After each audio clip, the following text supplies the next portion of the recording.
વડોદરા જિલ્લાના શિનોર તાલુકામાં સંભવિત અતિવૃષ્ટિની પરિસ્થિતિને ધ્યાનમાં રાખી આરોગ્ય વિભાગે આગોતરા આયોજન કર્યું છે.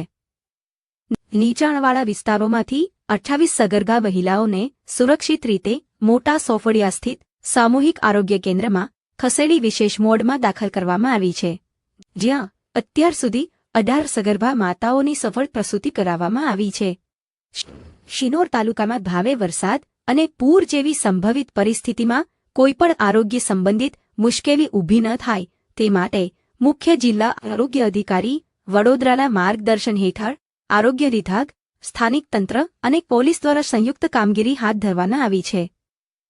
તંત્ર દ્વારા તાલુકાના નીચાણવાળા વિસ્તારોમાં રહેતી સગર્ભા મહિલાઓને સુરક્ષિત રીતે મોટા સોફળિયા ખાતે આવેલા શક્તિકૃપા ચેરિટેબલ ટ્રસ્ટ સંચાલિત શ્રી છોટુભાઈએ પટેલ સામૂહિક આરોગ્ય કેન્દ્ર ખાતે લાવી વિશેષ સગર્ભા વોર્ડમાં દાખલ કરવામાં આવી છે.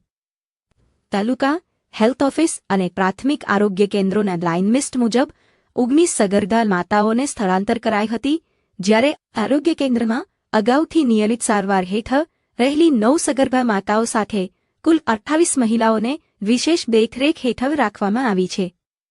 આ દરમિયાન હોસ્પિટલમાં અત્યાર સુધી 18 સગર્ભા માતાઓની સફળ પ્રસૂતિ કરાવવામાં આવી છે. ભારે વરસાદની આગાહી વચ્ચે આરોગ્ય કેન્દ્રનો તબીબી, નર્સિંગ અને અન્ય સ્ટાફ 24 કલાક સતર્ક રહી તમામ જરૂરી આરોગ્ય સેવાઓ પૂરી પાડવા માટે સંપૂર્ણપણે સજ્જ છે.